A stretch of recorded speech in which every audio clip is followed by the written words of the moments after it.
Hello everybody and welcome to another One Piece review. This time we're covering manga chapter 1113.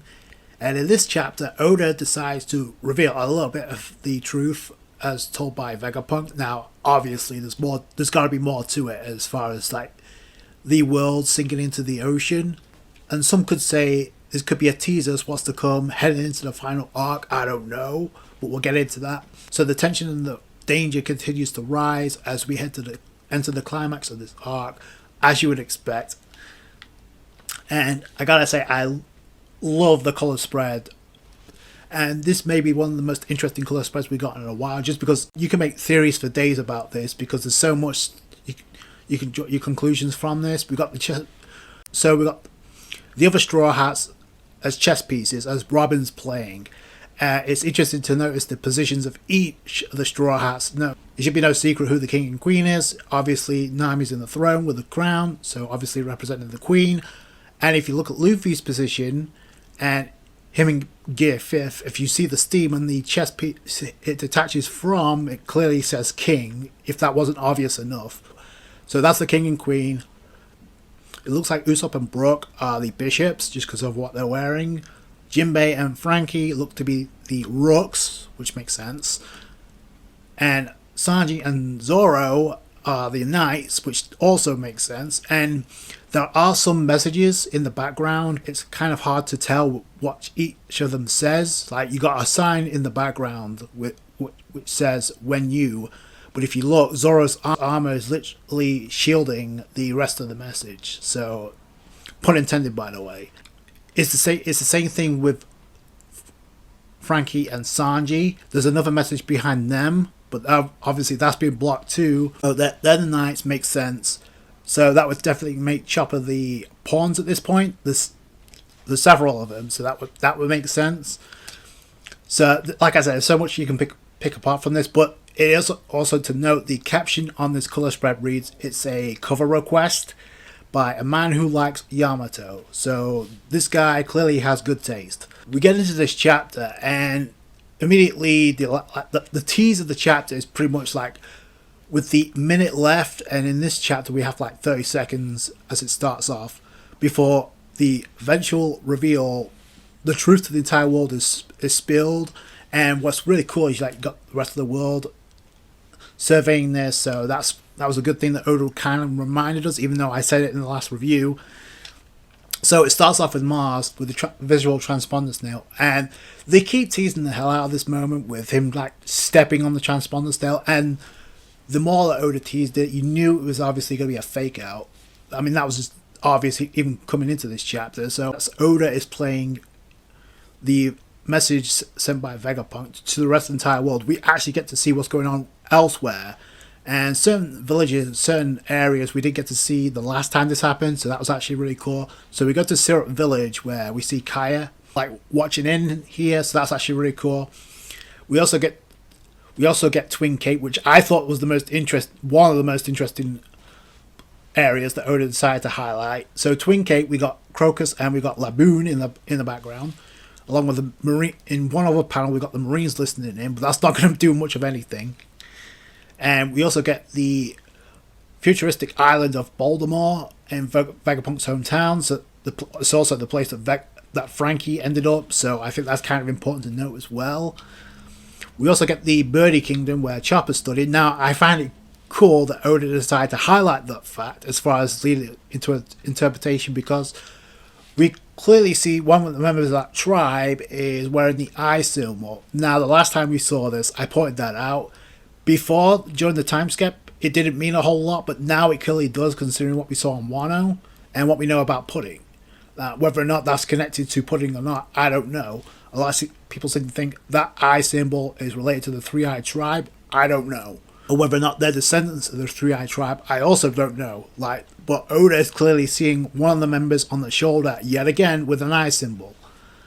The same eye symbol we saw in Wano, so I don't think that's a coincidence. Then we go to, which is interesting here, we go to Full Lead Island, BB's territory. So I don't know if Blackbeard has returned after his battle with Law. I don't know, because technically speaking, wasn't the Heart Pirates targeting BB's ship?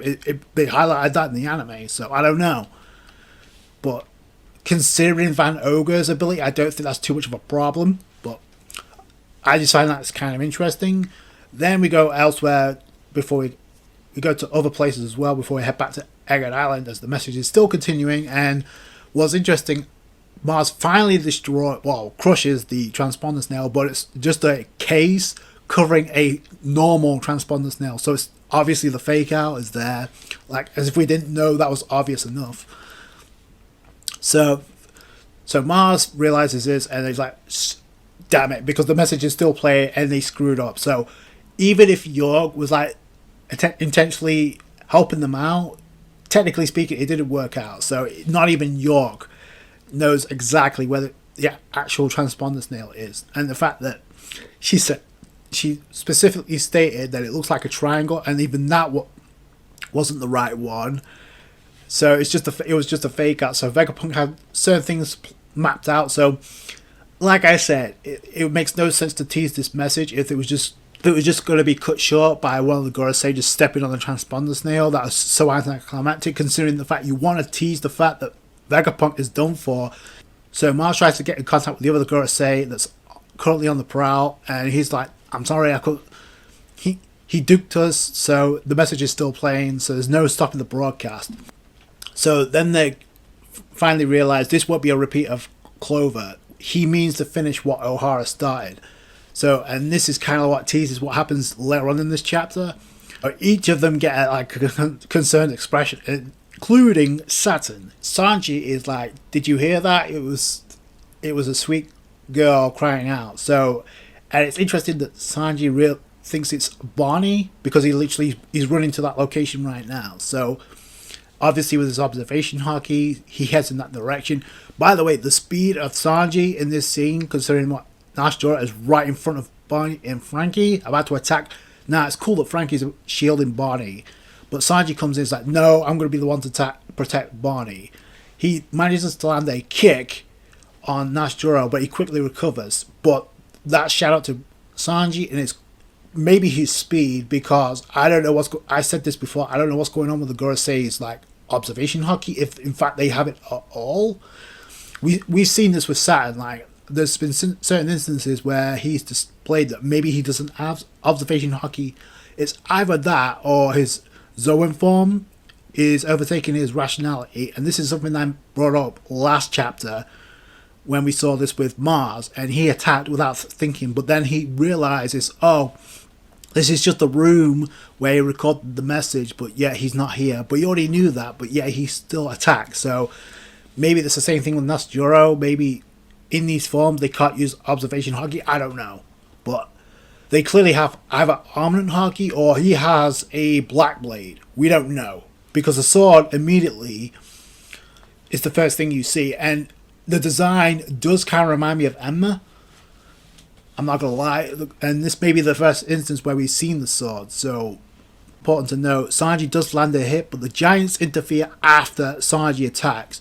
Like I said, Nashjora recovers and he bites on Sanji.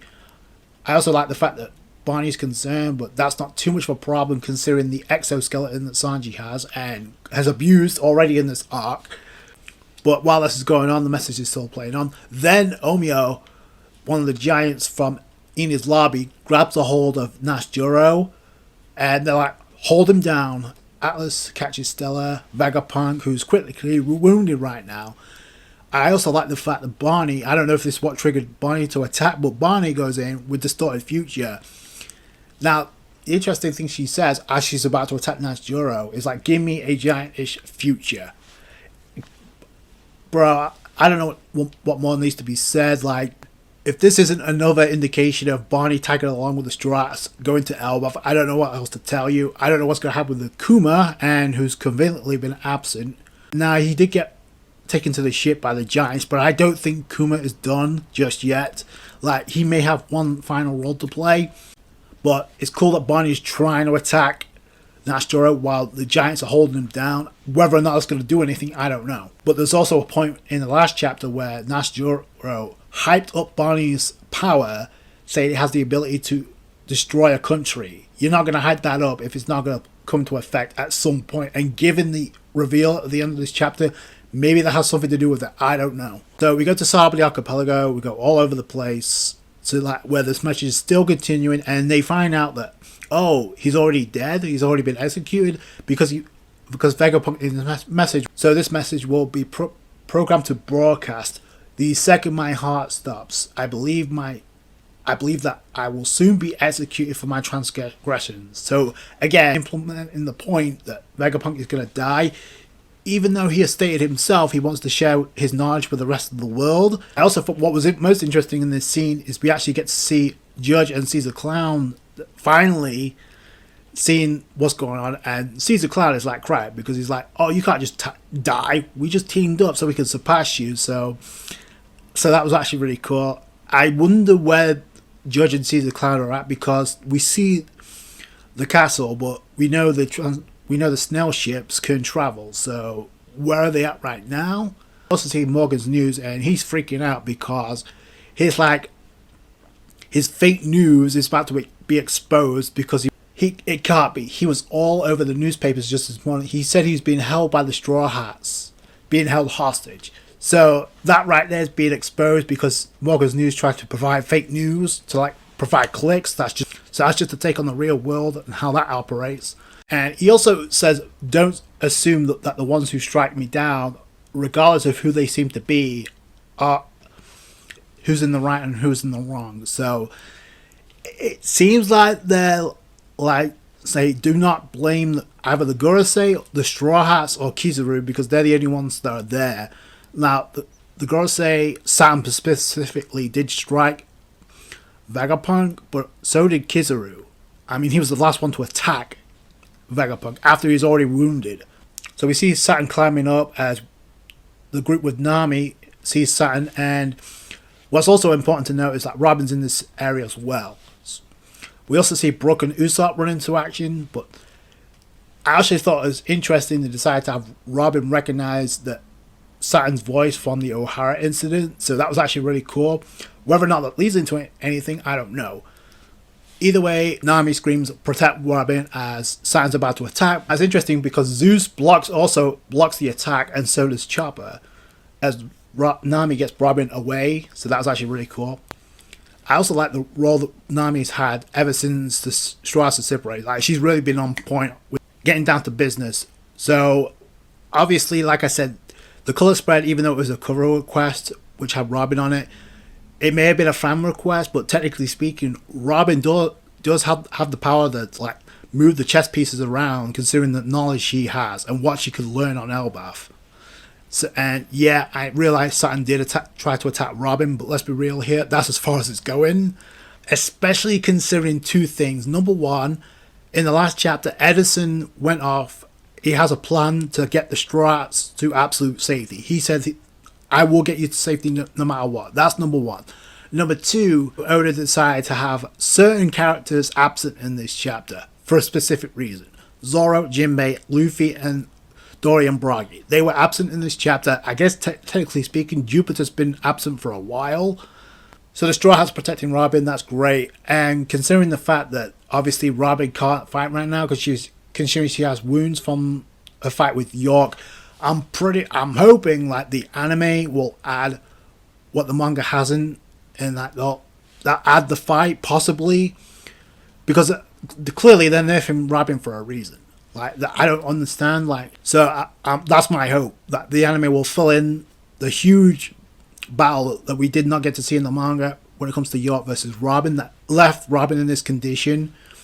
Speaking of York, we also see York, and she's freaking out because she's like, oh, I don't know what else to do, because if this keeps up, they won't let me be a celestial dragon. Even though the comments from the Gorosei towards the end of this chapter kind of like back up the fact they need York. In the previous chapter, and I mentioned this for a reason, York stated like, if I keep racking up my crimes, it'll be harder to hang around with you guys. And I thought that was kind of weird, and I'm going to give more exposition on this because York has the tagline or the name of greed. He's one of the 6 personalities of Vegapunk. So for someone with a tagline of greed, who literally states in this chapter that she wants to become a celestial dragon, That's a kind of weird comment for her to say in the previous chapter. So it's either she's having an internal breakdown mentally because she's like thinking, what should I do? And I feel like that's going to play a tremendous role here. So it would be kind of poetic if she does find a way to like thwart the goddess, because I feel like something's going to happen. Speaking of which, we see 3 of them having a conversation. So Mars brings up the point, perhaps we should destroy the power station. Sam blows that off and says, absolutely not. Because the equipment, the marine ships are not the only things we'll lose here.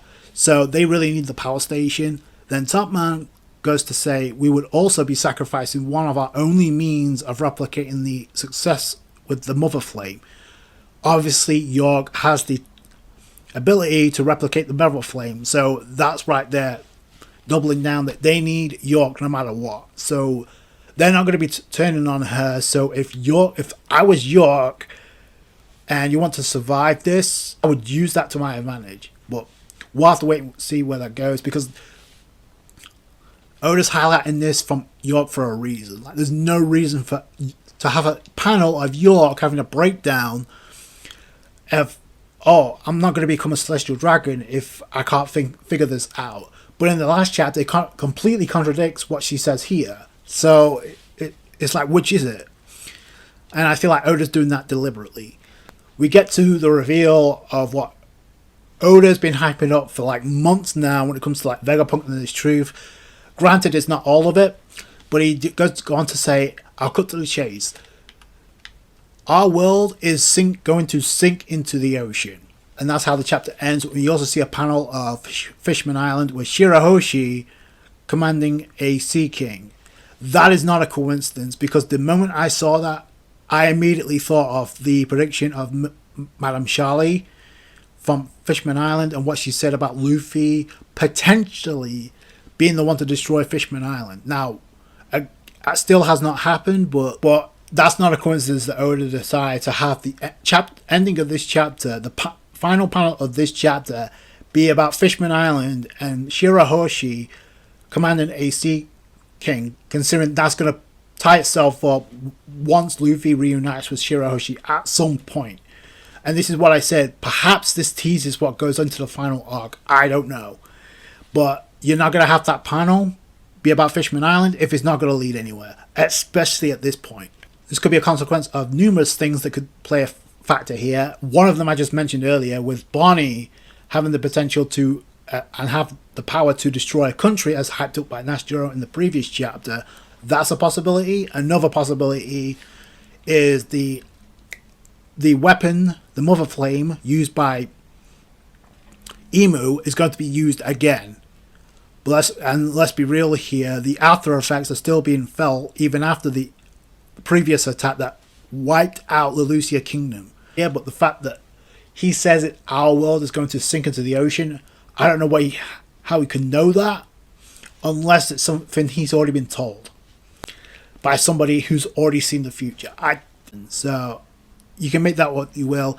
Another factor to take in consideration here is not only is Edison got something in mind to help out the Straw Hats, not only can Luffy and Zoro and Jinbei do something to help out Robin and Nami's group, but also we have a giant mecha that's roaming around that's possibly going to make a move that referenced Joy Boy the last time we saw it.